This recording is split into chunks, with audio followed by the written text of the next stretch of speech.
Is spleen P? Acupuncture and moxibustion were translated and introduced to the West around the 17th century.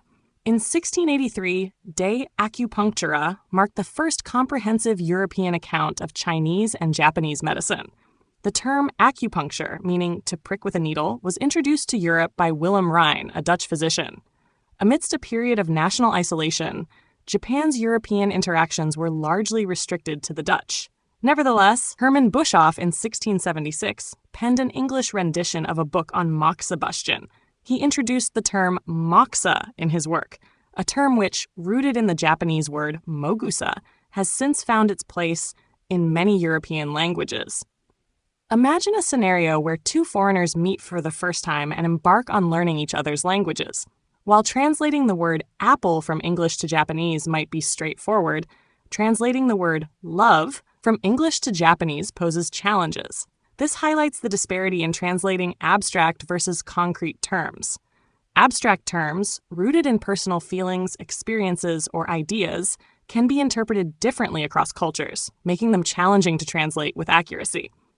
In contrast, concrete terms have a specific and tangible meaning that remains relatively consistent across languages. As we saw in the process of Sugita Genpaku's translation of Kaitai Shinsho, translation at that time was not systematic. Japanese scholars, who had limited knowledge of Dutch, relied on inference and conjecture to produce this historic translation work, Kaitai Shinsho.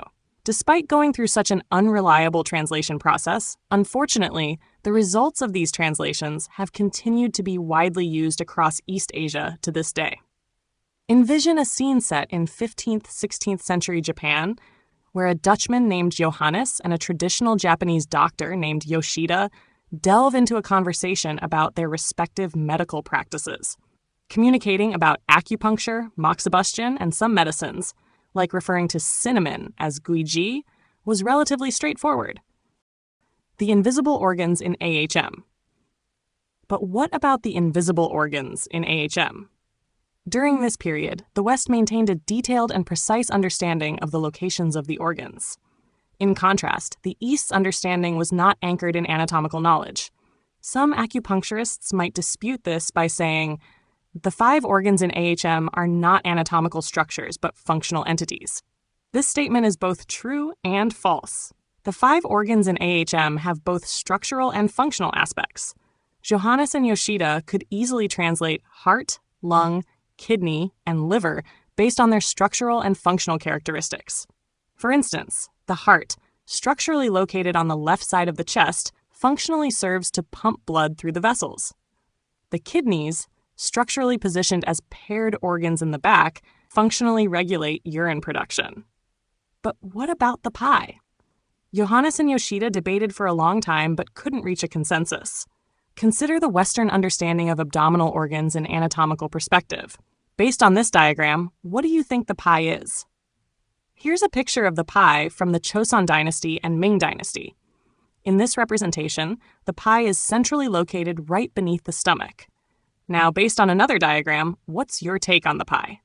This image depicts the pie from the Yuan Dynasty, where the pie is situated in the left abdomen. In Ming Dynasty illustrations, the pie organ is located above or below the stomach. This corresponds to the pancreas, which is situated behind the stomach in modern anatomy. However, in Yuan Dynasty illustrations, the pie organ is depicted in the left abdomen. Based on this depiction, it corresponds to the modern spleen.